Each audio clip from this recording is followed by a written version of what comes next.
Good morning.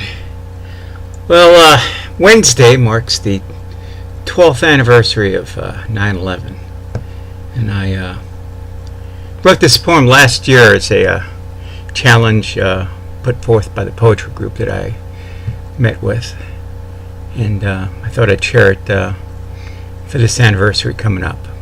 It's called "The Day the World Changed." At 11 p.m., abed in our Okinawa home, my ringing phone shattered the silence. "Turn your TV on," a friend shouted when I answered. "A big damn plane just hit the World Trade Center." Damned indeed. As my love and I watched CNN International over the rest of the sleepless night, we witnessed the second plane plow into the towers, and saw reports of a third smash into the Pentagon, and a fourth crash into a Pennsylvania field. And then the towers fell. 7,600 miles away, the night cloaked our rain-soaked cabin as Typhoon Nari sat 37 miles offshore, threatening a third pass. It struck once as a tropical storm, and then turned to wallop the island with 113-mile-an-hour winds and 13 inches of rain, destroying the island sugar cane crop and darkening 23,000 homes. The next few days were a blur. "Get reaction," my editors from Tokyo demanded. I called Marines, soldiers, airmen, sailors, civilian base workers for their thoughts. I bugged commanders for troop movements, increases in security. What would happen when the bases, which cover a fifth of the island, opened after the lockdown for the storm? We all knew there'd be no return to normal. I cried, a woman from New York who sold cars on the airbase said. "I used to swing dance there every week on the 108th floor at Windows on the World. I can't believe it. New York is my home. I always thought it was indestructible."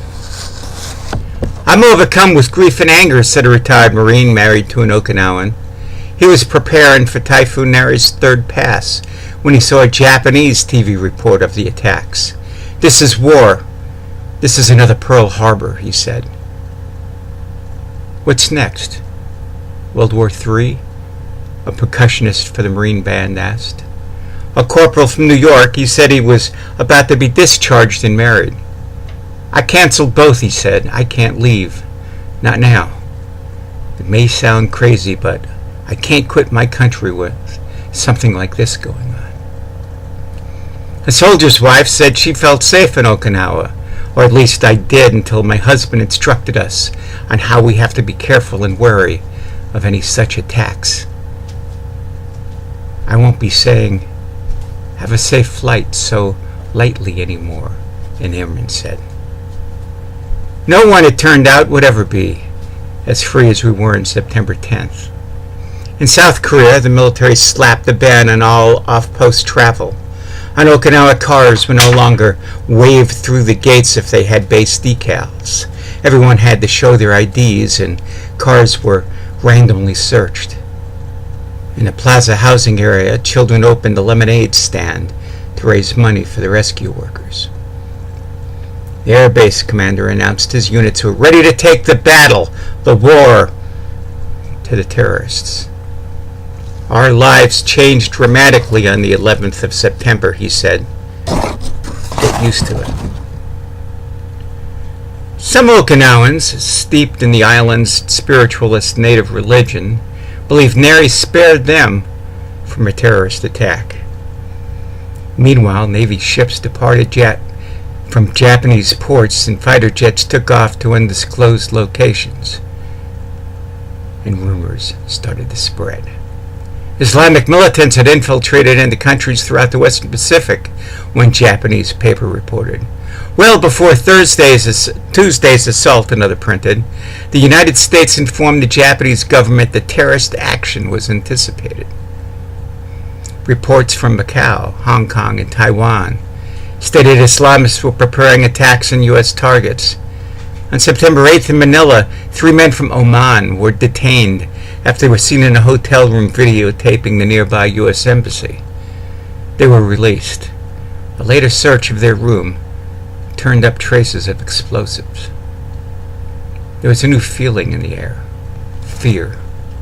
Anger. Late one night, I sat outside my cabin, sipped a beer, and gazed at the lights of the harbor below. Realizing nothing would ever be quite the same, I opened my journal and wrote, 9/11/01. Terrorists took security away from Americans today. Now we're as scared as a bus rider in Jerusalem, a shopkeeper in Derry, a banker in Basque, a Hindu in Kashmir, a Muslim in Serbia. Now we're all scared. Welcome to the terror boat.